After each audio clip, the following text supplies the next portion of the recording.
Thanks everyone for joining. I know you just heard all of our names and schools, but I would love if each of us could just share that as well, so you can know which face, which voice goes with which name. So Annie Sullivan from Holyoke College, and then I don't know who wants to go next. Anyone? Hi everybody, I'm Meredith McDill from Smith College. Thank you for being with us today. Hi everyone, my name is Elizabeth Murphy. I'm from the University of Massachusetts Amherst. Great to be here. Hi everyone, I'm Dalton Lewis, Associate Director of Admissions and Coordinator of International Recruitment at Hampshire College, and I'm excited to tell you a little bit more about the Five College Consortium. Thank you. Okay, so let's get started and actually just talk a little bit about, I know it's the beginning of the day and there's going to be some more presentations about different consortia as well, but just kind of understanding what is a consortium generally, so that you know what that means when we're talking about that word. I certainly didn't until I got actually involved with a consortium at Mount Holyoke. So very broadly, a consortium is a group of schools that has come together to share resources in one way, shape, or form. And so we are the Five College Consortium. You can see on the screen right now, we're Amherst College, Mount Holyoke College, Hampshire College, Smith College, and the University of Massachusetts Amherst. We were established in 1965, or is about actually originally 4 colleges, and then Hampshire joined us a little bit later after they were founded, and actually kind of as a result of the other 4 colleges in the area. So ever since Hampshire's founding, we have become the Five College Consortium.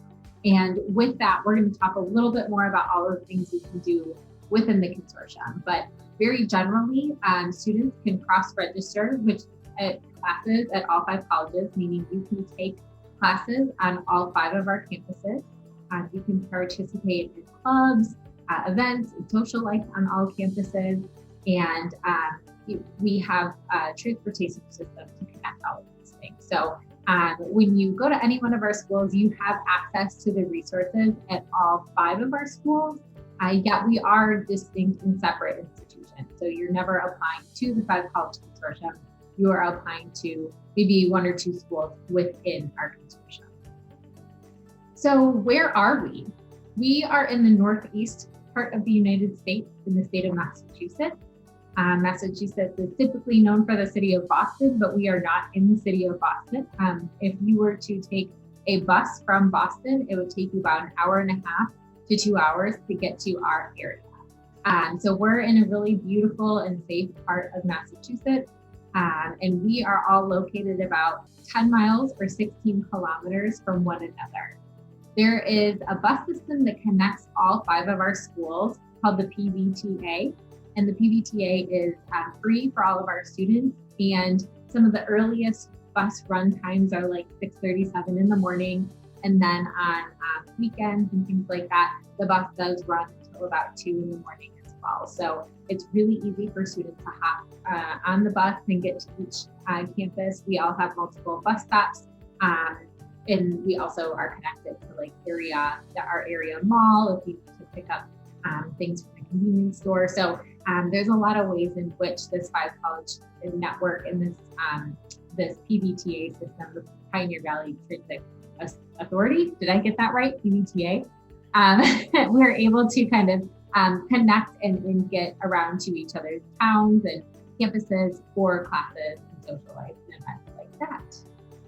With that, I think I'm going to pass it over to, I think Meredith is next to talk about academics. Yes, so students at any of our 5 schools can actually choose to take up to half of all of their classes on one of the other campuses. So, this gives you access to actually over 6,000 classes. I think we're closer to about 7,000 classes among all 5 institutions now that students can cross-register for. Students can also enroll in 15 certificate programs. A certificate requires 6 classes around an area of interest, so it's very similar to a minor. But the 5 college certificates, if you enroll in one of those, it means that by default, you wouldn't just be taking classes at your home institution to fulfill the requirements of that certificate. You would be taking classes at multiple of the institutions within the 5 colleges who all collaborate to offer certificates in things like international relations and ethnomusicology. I believe there's also still a marine sciences 5 college certificate. There's one on women's reproductive rights and justice, just to give you some examples. And what it means essentially for most of our institutions to be able to take up to half of all of your classes, that's 2 classes a semester that you're able to take on another campus. Every school coordinates our academic calendars to try to make it as easy as possible for students to cross-register for classes. There are no extra fees. There's no kind of exchange going from one institution to the other for this cross-registration among students within our 5 colleges. And in fact, at Smith, you know, I know for all of us, when you're registering for a class at one of the other institutions, you're registering on your home campus. At Smith, we try to make it so easy for students to be able to take classes within the 5 colleges, that if you're taking a class, for example, on one of the other campuses that coincides with a meal, we actually give students a meal voucher so that they're able to use the dining facilities at that other campus.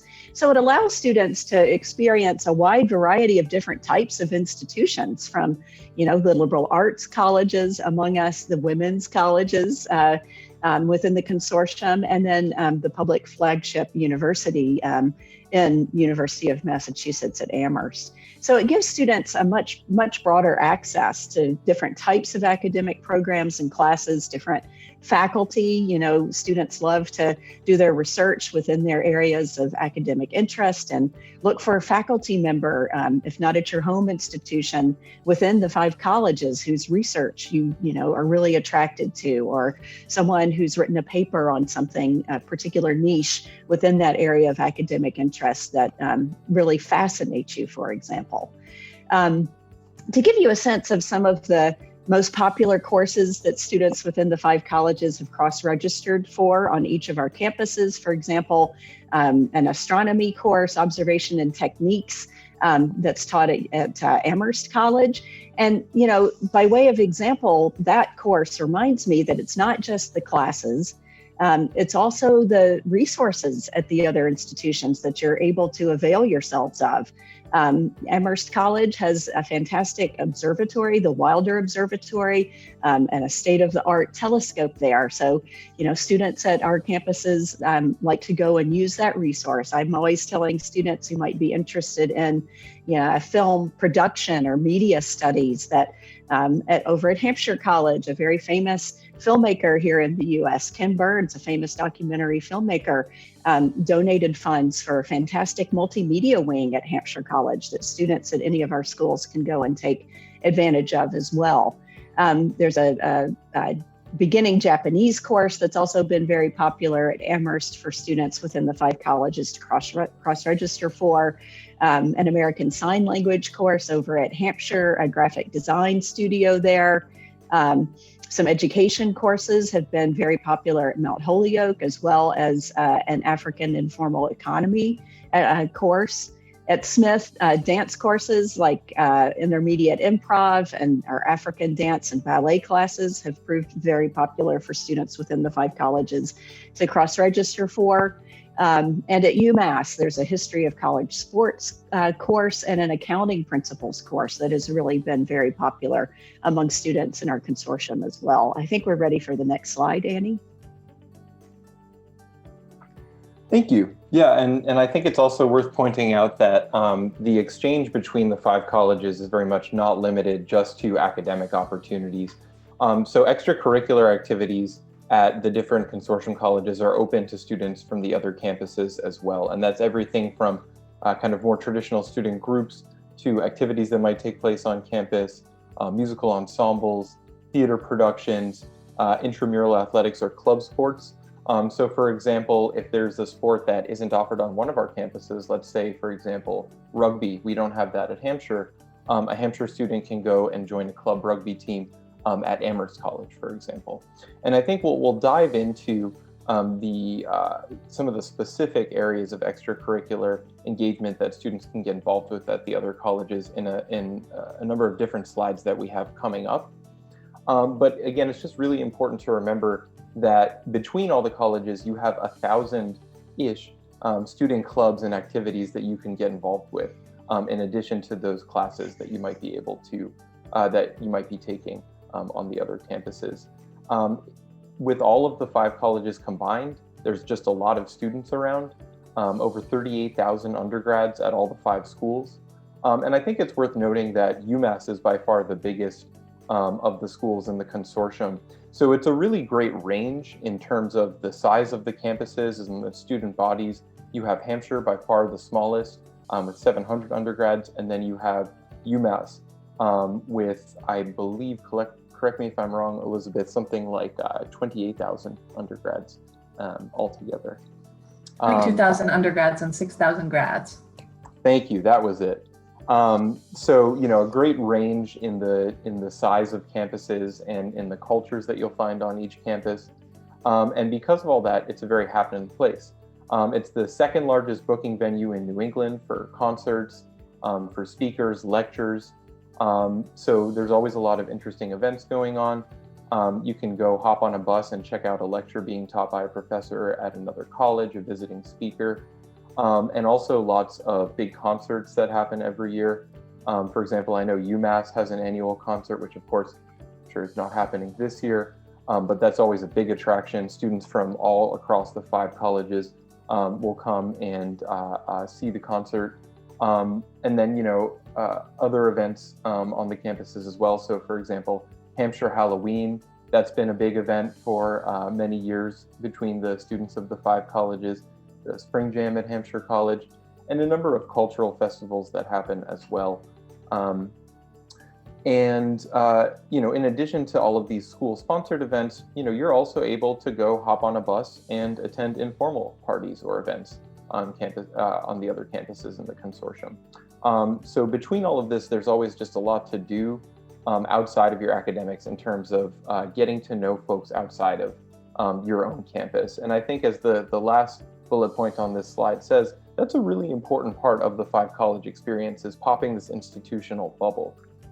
It's not just the academic resources that you have at your disposal to broaden your college experience, but the opportunities that you have to meet others at the other consortium colleges, to attend their events, and to widen your network while you're a student at Hampshire, or at any of the colleges, excuse me. I'm so Hampshire focused.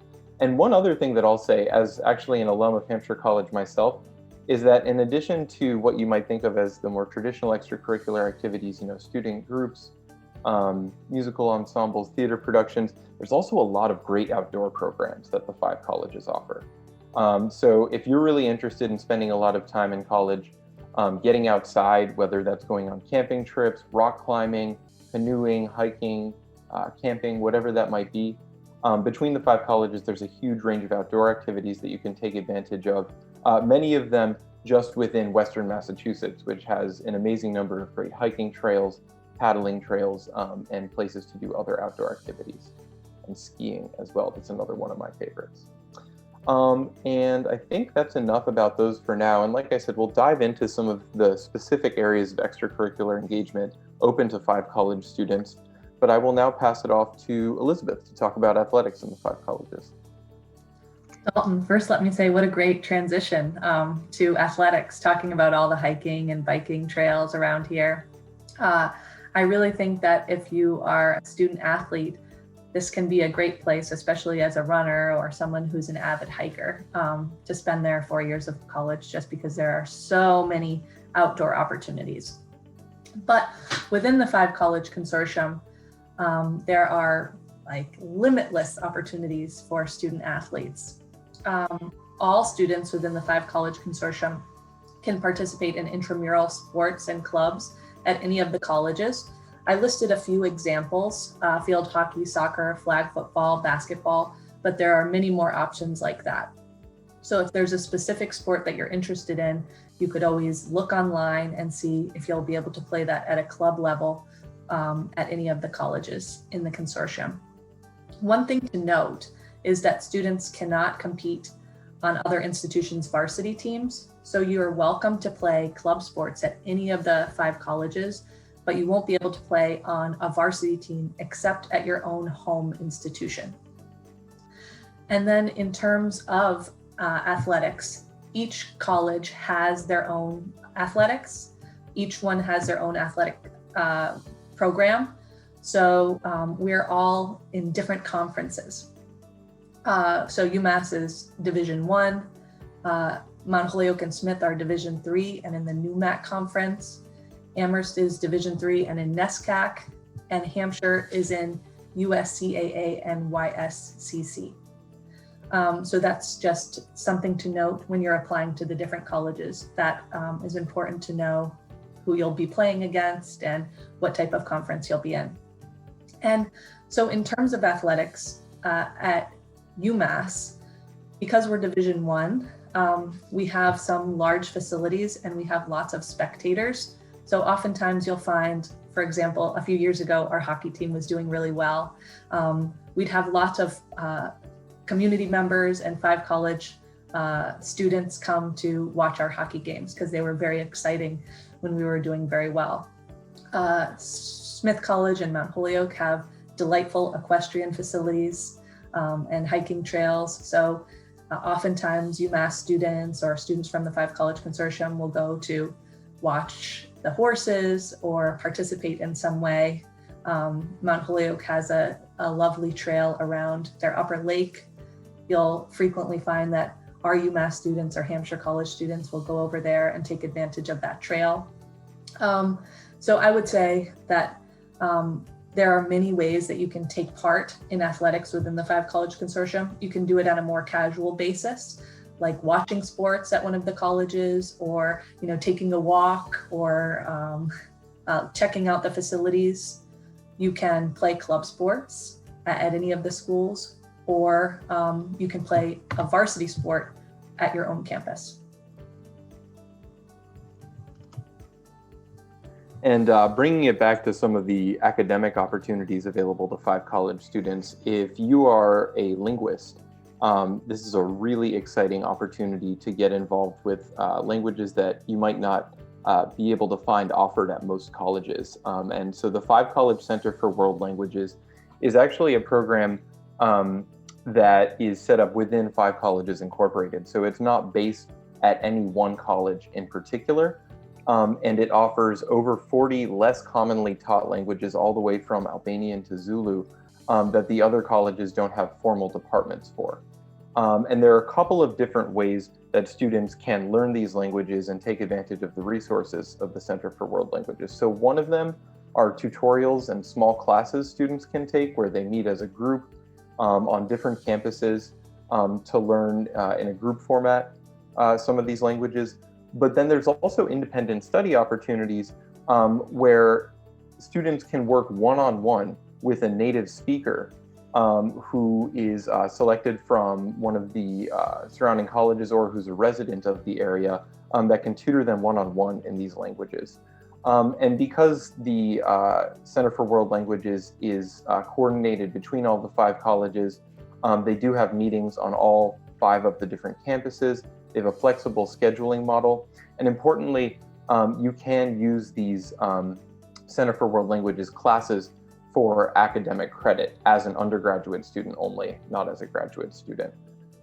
So again, if you're interested in linguistics, if you're interested in studying a specific language that isn't offered in terms of a formal department at one of the colleges in the consortium, this is a really fantastic opportunity to take advantage of that. And if anybody's interested in learning more about it or seeing the full list of languages offered by the Center for World Languages, I'd be happy to post a link to their website in the chat once we get to the Q&A portion of this event.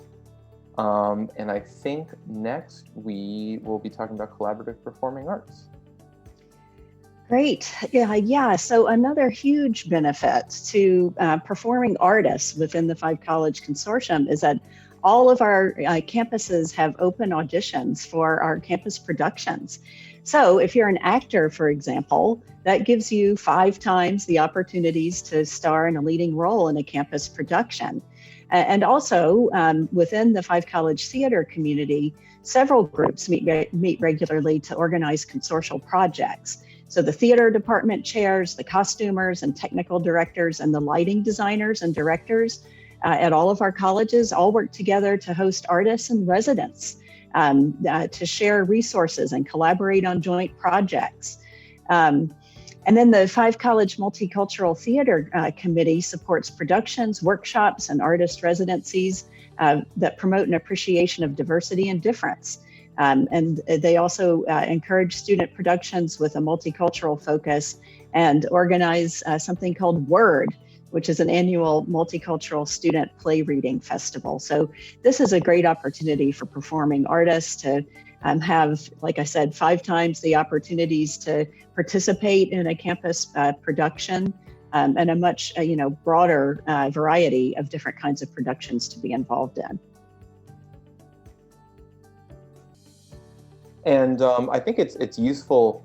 We've been talking a lot about the different kinds of activities and events that students can get involved with around the consortium, but I think it's useful just to get a scale of the huge amount of things that are happening that are at any given time within the 5 colleges. And this is actually something we put together on our website at Hampshire, again, just to give you a sense of the scale. 30 museums, 35 concert venues, 21 theater stages, 19 art galleries, 63 bookstores. I'm not sure how that's possible, but I think that's just a symptom of how much students love reading.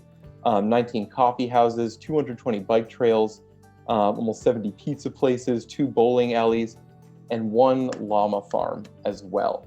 And I think it's useful to get a sense of the scale, because it's important to remember that there are a lot of small college towns in New England that are beautiful, that have fantastic curriculums at their colleges, but honestly, a lot of them can sometimes be more isolated than this. So it's important to remember that the 5 colleges offer both a beautiful rural setting and all of the outdoor programming that comes with that, but at the same time, because of these activities and because of the connectedness between the 5 colleges in the consortium, there's just a lot more going on at any given time than there might be at another rural college town in other parts of the Northeast or other parts of the US for that matter.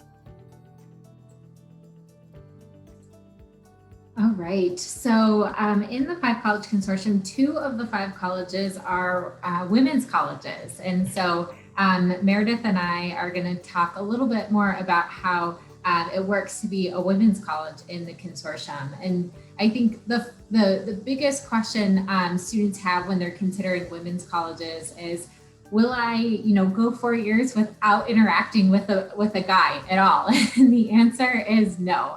First of all, of course, we have students who identify across the gender spectrum on our campus, male faculty, staff, etc. But of course, we have men who are in the Five College Consortium, and students often aren't quite sure how that works. And anyone from the consortium can register for classes at any of the 5 colleges. So certainly we do have men from the co-ed institutions in the consortium taking classes on our campus, and then therefore we have men in our classrooms, in our libraries, in our dining halls, etc., who are there to study or have a meal or hang out with friends as well. And likewise, students who attend either Smith or Mount Holyoke are able to take classes at these coeducational institutions. So I think it's really, the consortium in general is the best of both worlds. You get all the advantages of your home institution alongside 5 colleges with very different personalities and resources. And so the same is true for the women's colleges. You get all of the great benefits of attending a women's college, but you can also experience what that life is outside of the women's college on a coeducational institution. Meredith, do you have anything else to add that you want to add? Yeah, I would say that, for Mount Holyoke's and for Smith's students, it gives our students a great opportunity to, go and try out those strong voices that we're helping them develop as women in a co-ed setting. And, it's always interesting for me, for example, for our engineering program. We have a lot of young men who might come, especially from the other liberal arts within the consortium, to take engineering classes at Smith. And for the senior year, for the final year for students in our engineering program, the entire year students are placed in teams where they're working with real world clients and helping them address their engineering, find solutions to their engineering issues. So it's always really interesting to see some of the young men who are taking engineering classes at Smith become part of those teams. And at the end of the year, we have a big symposium where the teams are presenting to their real world clients, and it's open to the public. I would say for those young men interested in engineering, of course, they're also taking classes. If they're coming from the liberal arts, the co-ed liberal arts institutions in the consortium from Hampshire and Amherst, many of them are also taking classes at UMass, but I think sometimes they like to come and take those engineering classes at Smith because they've gotten used to, for example, the small classes, the discussion-based classes. So it's very interesting to observe those teams working together within the engineering program, just as an example. And I spoke a little bit earlier about the advantage to performing artists being able to star in productions across multiple campuses. And I would say, I'm sure for Mount Holyoke, it's also true, but for Smith, many of the times that's how we fill male roles for our theater productions.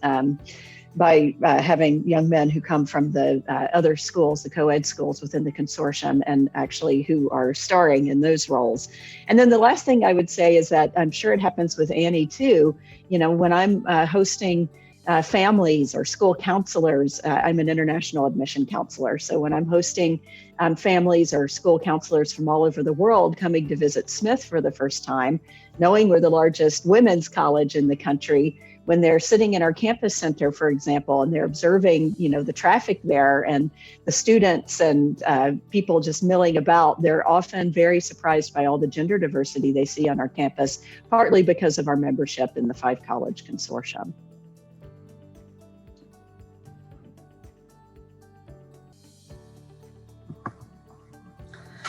So, although we are a fabulous consortium with all of these opportunities available to students, you think that you should choose your school specifically. You should not choose to come to the consortium because you'll be able to use the consortium, but your life will be at one of the schools.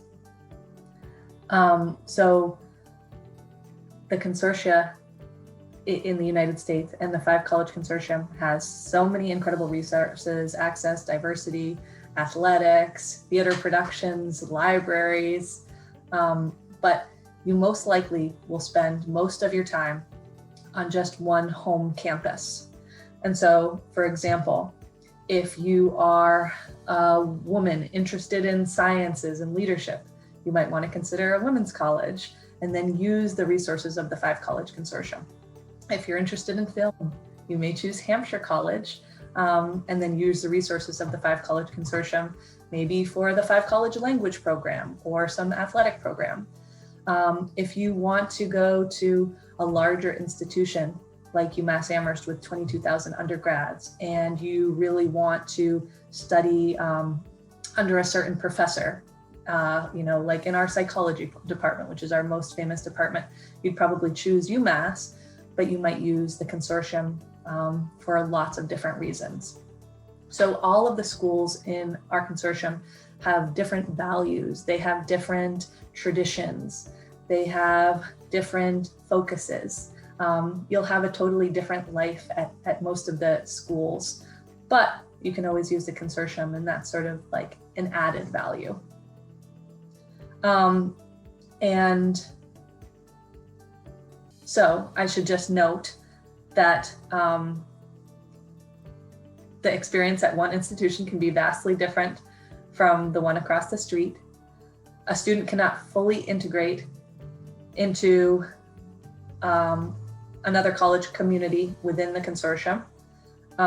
So what that means is that, for example, if you're a UMass student, you'll only be able to take up to two classes each semester at another campus. So you can't enroll as a UMass student and then take all of your classes at Mount Holyoke or Smith. You can take 2, but you'll still be technically a UMass student and you'll graduate with a UMass degree.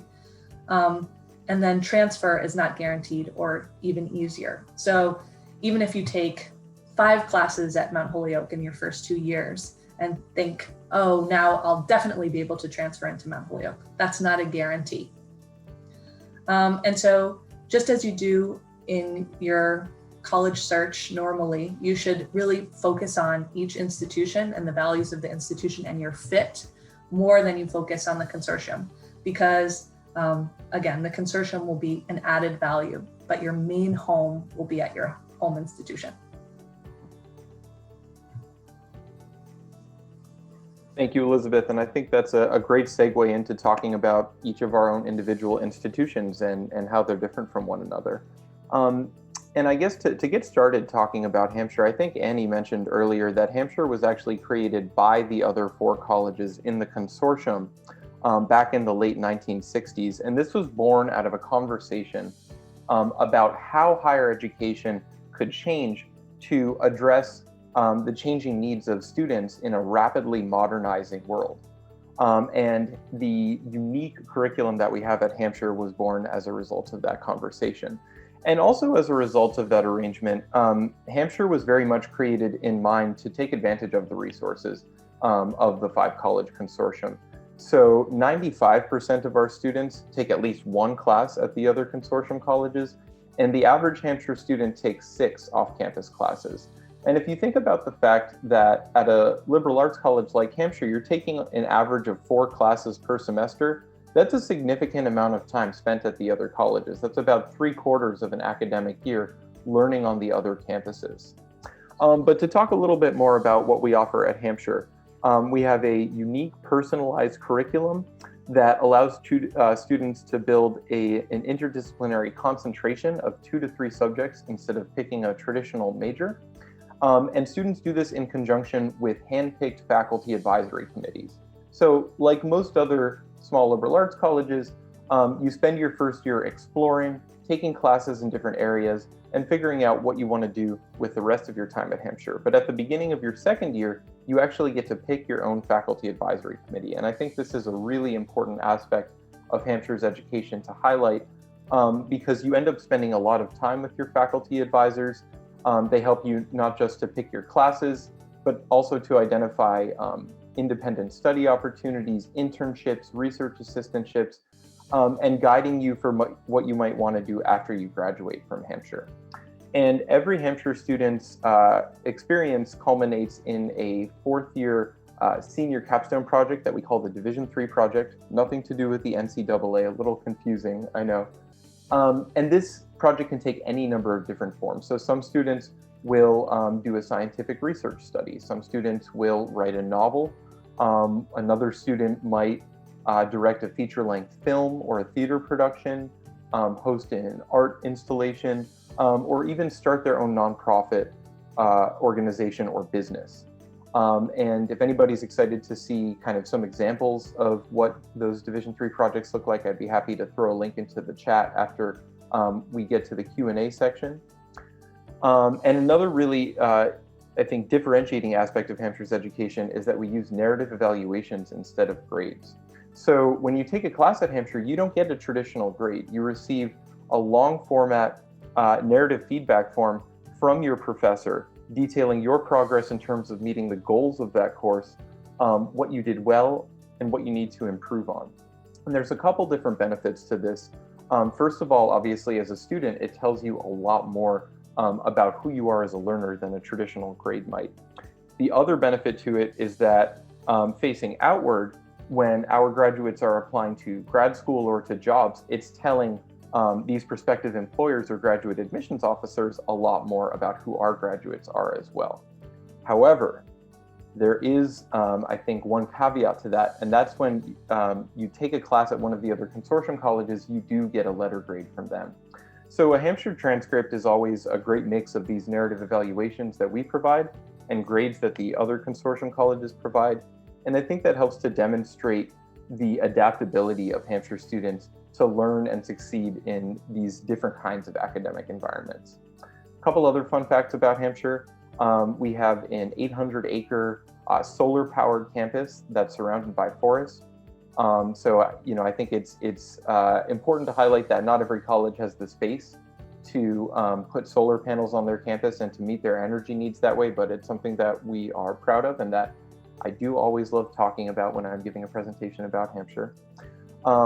Like Smith and Mount Holyoke, we have a number of awesome hiking trails right next to our campus. So there's a 2,000-acre state park, actually 2 state parks, the Mount Holyoke Range and Skinner State Park, that are right next to campus. So it's really easy, even right now with campuses locked down, to just go across the street and get some hiking in.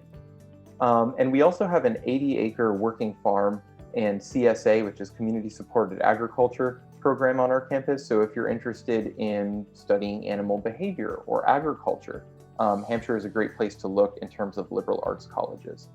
And then the last thing I'll mention is that Hampshire's education, because of the faculty advisory committees, because of the senior capstone project, and because of the advanced work that students do, in many ways our education mirrors that of a graduate education. So 65% of Hampshire graduates receive advanced degrees within 10 years of leaving Hampshire. It's a very large proportion compared to a lot of other US colleges, and actually puts us in the top 3% of US colleges for advanced degree production. And then one other quick stat, 23% of our alums start their own businesses or nonprofit organizations. So Hampshire is also a great place to go if you're interested in becoming an entrepreneur. And to give you one example of a business started by a Hampshire alum, Duolingo, the language learning app, was co-founded by a Hampshire alum who is now also a member of our board of trustees. And with all that said, I will pass it on to you, Annie, to talk about Mount Holyoke. Thanks, Dalton. I didn't know about that Duolingo tidbit. That's really, really cool. I use Duolingo, so me too. I learn something new every day. So I'm going to share a little bit more about Mount Holyoke. For anyone who may have joined sessions on Friday, you may have already heard about Mount Holyoke. We also, Meredith and I, participated in a whole panel on women's colleges. So if you're kind of wondering more like why a women's college, we've got you covered. And I think Suji is going to be able to share some of that information or post it on the CollegeTrackr website. But Mount Holyoke is about 2,200 undergraduate students. We are a gender inclusive women's college, and that means that we welcome students who either identify as women, non-binary, or transgender on our campus to enroll. Of course, we welcome everyone within the Five College Consortium to take classes and participate in activities on our campus as well. We consider ourselves a research institution. We think it's really important that no matter what you do, that you're doing research. So people often think of research specifically for the sciences and perhaps the social sciences, but even our art history majors are doing various forms of research on our campus. So we look to that really kind of hands-on experiential experience when you're here. Our most popular majors range from across major departments, computer science, biology, international relations, psychology and education, English, economics are among some of our more popular majors. And so you can see that there are hard sciences, STEM fields, social sciences, and humanities and / fine arts classes represented within that. And that is a pretty good representation of what our students do. We have a little over a third of our students majoring in STEM fields, about a third in the social sciences, and then the remainder are in humanities and STEM. Mount Holyoke, a couple of things that are distinct about us, 27% of our student body is our international students. And so we have a very significant portion of our students who, like many of you, might be coming to a different country to learn and study and joining a different style of curriculum and maybe making some adjustments as to what life is like in a new place as well. And so certainly our international students are very well supported by our clubs, like our International Student Organizing Committee, and staff members dedicated to working with them as well. But we also have about 2/3 of our faculty who speak a language other than English, and about 3/4 of our faculty who have lived outside of the United States. So that global feeling on campus goes beyond our student body and is an integral part of the experience of a huge number of our community members. And then that therefore translates into the classroom and residential life as well. We mentioned the equestrian facilities at Mount Holyoke. We have a beautiful equestrian facility on our campus. It houses about 50 horses, and then we have more space for students who are bringing their own horses as well. As somebody who has never ridden a horse in their life, it's a really cool thing to just go. You can just walk around the barn. There's barn cats running around. I don't know what purpose barn cats serve, but they're always there. And there's horses, and they're so well socialized and kind that I am a little bit afraid of such large mammals, but I went and, you can have some animal therapy, pet some horses, enjoy what life is like there. You can learn to ride at Mount Holyoke too and be part of that program as well. So I encourage you to check some of that out too. The last thing I'll say, Mount Holyoke, for just thinking about the admission process, Mount Holyoke has been test optional for SAT and ACT for about 20 years now. So if you're wondering if you need that to apply, the answer is no. And we both offer merit-based scholarships and need-based financial aid for international students as well. Great, I think that Meredith is next. Great, thank you. Happy to give you an overview of Smith College, which is the largest of the women's colleges here in the US, with 2,750 students, 14% of whom are citizens of countries outside the US. And of our US students, about a third identify as US students of color. We're all located in the western part of the state of Massachusetts, so this map isn't specific to Smith except to point out our hometown, which is the town of Northampton, Massachusetts, which is really the largest of the downtowns within the Five College Consortium, a very lively downtown that's consistently voted one of the best small towns in the US. Those 38,000 or so students within the consortium aren't just participating on one another's campuses, but also congregating in the town, often of Northampton, which is a short and safe walking distance from Smith's campus. Smith is the only women's college and one of only a handful of colleges in all of the US that offer what's called the open curriculum, which is essentially the most flexible course of study you could have available to you. It's remarkable that some of the schools you would have heard of that offer the open curriculum include Brown University and Amherst College, which is also in the Five College Consortium. So I think it's a fun fact that 2 of only 7 of the institutions with it are located within the Five College Consortium. So the reason it gives you ultimate flexibility is that rather than a core curriculum that all students follow, or what are sometimes called general education or area or distribution requirements, schools like Smith that offer the open curriculum have essentially removed that structure. So outside of on average at Smith, 10 to 14 classes that you have to take to fulfill the requirements of your major. The remainder of your at least 32 classes that you're going to take over 4 years can be in absolutely any subject area of interest to you. So it makes it very possible for students to double major, and we have engineering majors with a double major in dance. We have neuroscience majors with a double major in something like art or music, and it makes for a great dynamic in our classrooms because all of the students in your classes with you are there because they're really interested in that subject and not because they're going through and ticking off these various area or subject area or distribution requirements were we to require them. So we have about 1,000 classes at Smith within about 50 areas of study. We have about 40 different majors and 50 different minors. Economics remains our most popular major for international students, and art is our largest department.